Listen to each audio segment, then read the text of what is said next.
هل تعرض الكرد للغدر والخيانة في روجافا كردستان؟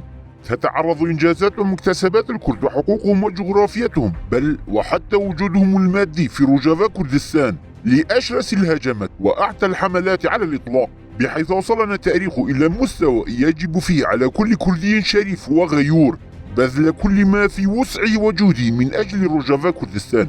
وبالفعل أثبت الكرد في كافة أجزاء كردستان وأنحاء العالم، من أربيل إلى بوتشوم، من دهوك إلى نصيبين، من آكري إلى ستوكهولم، أنهم أمة عظيمة وشامخة، وخرجوا إلى الشوارع والساحات مرددين شعار روجافا ليست واحدة، وأن الكرد لمحزونون غاضبون، كما يعتقد الكرد فعلا أن التاريخ يعيد نفسه وأنهم تعرضوا للغدر والخيانة مرة أخرى. وبالفعل تعرض الكرد للغدر والخيانة حقا، فمن غدر وخان؟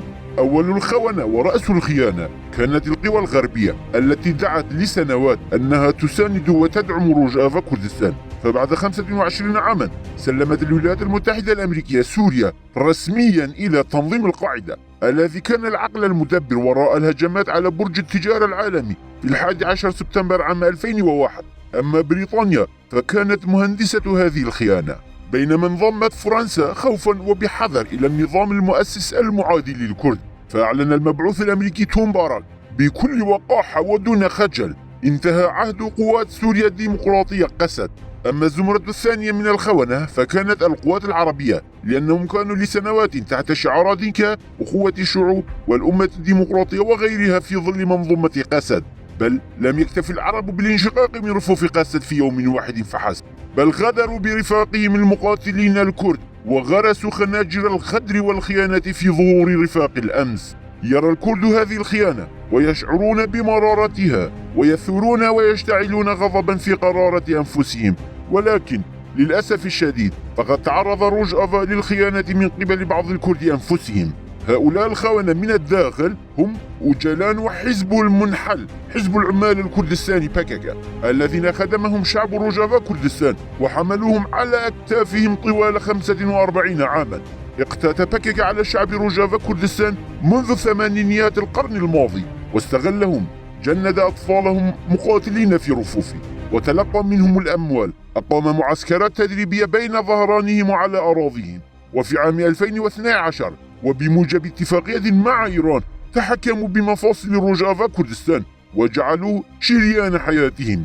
أقاموا علاقات تجارية مع الجميع على حساب روجافا، بدءا من إيران وانتهاء بالدول الغربية، وتلقوا الدعم من جميعها على حد سواء. حصلوا على الأطنان من الأسلحة، التدريب العسكري والعلاقات الدبلوماسية وجوازات السفر والتمثيل وتهريب الأسلحة وإيرادات البترول وغيرها عبر روجافا كردستان. زعموا أن روجافا كردستان ملك لهم، فأغلقوه في وجه الكرد ونضالهم القومي، وفرضوا قسرا أفكار الأناركي موراي بوكشين الفوضوي على فكر روجافا. وبعد استيلاء باكاكا على كل ما يقع عليه اسم روجافا كردستان، وفي الوقت الذي كانت مكتسبات وإنجازات روجافا بأمس الحاجة إلى سلطة تحميها، بدأت العملية المسماة بالاندماج الديمقراطي من بنات أفكار باختشالي، الشخصية الفاشية اليمينية الأكثر عنصرية وتطرفا في الدولة تركيا، وأردوغان الأب الحالي للدولة تركيا وأوجلان.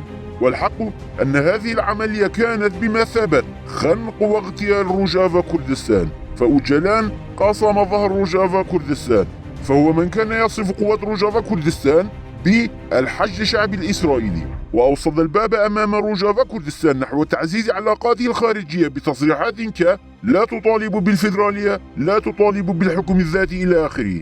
ما ترك روجافا كردستان في حالة من التخبط وانعدام الغاية والهدف فيما يتعلق بمطالبه السياسية والإدارية. كسروا أجنحة روجافا كردستان، والآن يلتزم قادة باكاكا الصمت المخزي، وليس من الواضح ما الذي سيقوله دان بيرتي. الآن باتت أنظار الكل شاخصة صوب الرئيس مسعود بارزاني. طوال 14 عاما رفضوا جميع توصيات ونصائح الرئيس بارزاني، وهاجموا حركة البارزاني ونهجه تحت اسم روجافا كردستان. دمروا روجافا كردستان وهدموه، والآن ألقوا بكل العبء على عواتق كوادر روجافا كردستان وشعب روجافا والبارزانيين. الآن لا يقاتل الكرد ولا يحاربون وفق حمية الأيديولوجيات والشعارات الجوفاء، بل بروح وطنية كردياتية يناضلون من أجل روجافا كردستان، متكاتفين متآزرين في كافة بقاع الأرض.